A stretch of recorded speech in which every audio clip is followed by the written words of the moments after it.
Hello friend, आप लोगों का स्वागत है मेरे YouTube channel UN mathematics classes में। आज हम लोग क्षेत्र मिति के सारे फॉर्मूला को यहाँ पर देखेंगे। सभी फॉर्मूला को आज हम यहाँ पर अच्छी तरीके से देखेंगे और याद करने का प्रयास करेंगे। ठीक है, तो सबसे पहले क्या, वृत्त की परिधि। वृत्त की परिधि होती है 2πr होता है। ठीक है, उसके बाद 2 नंबर में वृत्त का क्षेत्रफल। वृत्त का क्षेत्रफल होता है πr²। उसके बाद 3rd में है वृत्त का व्यास। वृत्त का व्यास होता है 2r। ठीक है, उसके बाद 4th में है वृत्त की त्रिज्या। वृत्त की त्रिज्या होती है d/2 और d को हम व्यास बोलते हैं। d का मतलब क्या होता है, व्यास होता है। उसके बाद देखिए यहाँ पर 5वें नंबर में है अर्धवृत्त की परिधि, और अर्धवृत्त की परिधि होती है πr+2r। क्या होता है, πr+2r। और 6ठे नंबर में त्रिज्य खंड का क्षेत्रफल। त्रिज्य खंड का क्षेत्रफल होता है θ/360 × πr² होता है। कोई दिक्कत नहीं, अब आगे देखते हैं।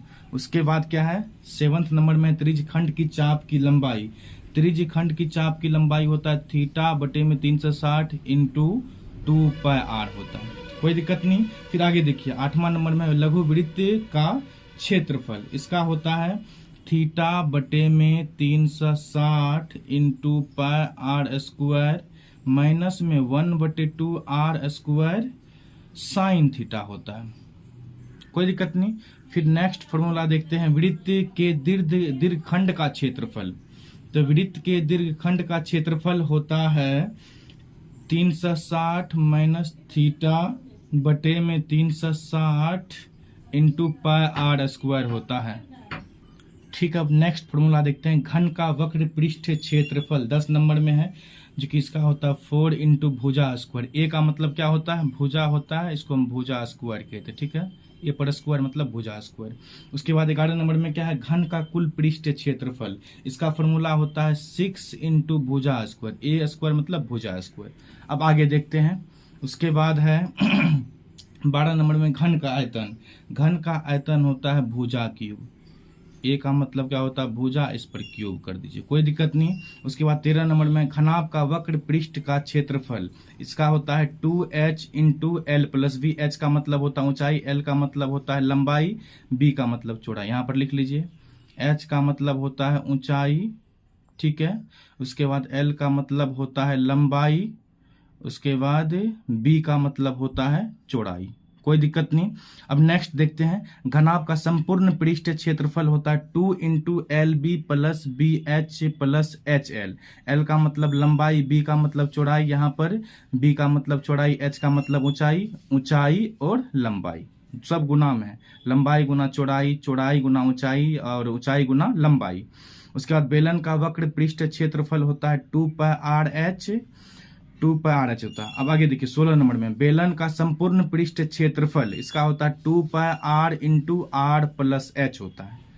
ठीक है, पाई का मान होता है, आप लोग दोस्तों जानते ही होंगे, पाई का मान होता है 22/7, या इसको दशमलव में लिखेंगे तो 3.14 होता है पाई का मान। ठीक है, और बेलन का आयतन होता है πr²h। अब आगे देखिए, घनाभ का आयतन होता है लंबाई गुना चौड़ाई गुना ऊंचाई होता है। एल का मतलब यहाँ पर लिखा चुके हैं, एल का मतलब होता है लंबाई, बी का मतलब चौड़ाई, एच का मतलब ऊंचाई। ठीक है, अब आगे देखिए, शंकु का वक्र पृष्ठ का क्षेत्रफल होता है πrl। पाई का मान तो बता ही चुके हैं, 22/7 होता है। अब आगे देखिए, शंकु का कुल पृष्ठ क्षेत्रफल क्या होता है। शंकु का कुल पृष्ठ क्षेत्रफल होता है πr × में l+r होता है। अब आगे देखिए 21 नंबर में क्या है, शंकु का आयतन। शंकु का आयतन होता है 1/3 πr²h। कोई दिक्कत नहीं। उसके बाद 22 नंबर में है गोला का पृष्ठ क्षेत्रफल। इसका होता है 4πr²। गोला का वक्र पृष्ठ क्षेत्रफल होता है। 23 नंबर में क्या है, 23 नंबर में है गोला का आयतन। गोला का आयतन क्या होता है, 4/3 πr³।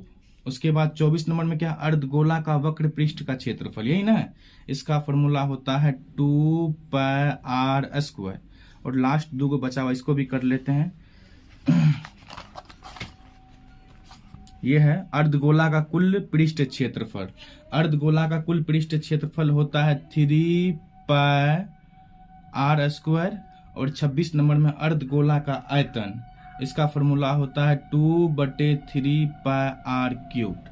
और दोस्तों मैंने क्षेत्रमिति के ऑल फॉर्मूला को यहाँ पर लिख दिया है और आपको याद करने में परेशानी नहीं होगी अब, क्योंकि क्षेत्रमिति में 12.1 में अलग फॉर्मूला होता है, 2 में अलग। इसी कारण मैंने एक जगह लिखा दिया है क्योंकि आपको याद करने में दिक्कत ना हो। ठीक है, अगर दोस्तों वीडियो अच्छी लगी हो तो वीडियो को ज़्यादा से ज़्यादा शेयर कीजिएगा। अगर चैनल पर नए हैं तो चैनल को सब्सक्राइब कर दीजिएगा। जय हिंद।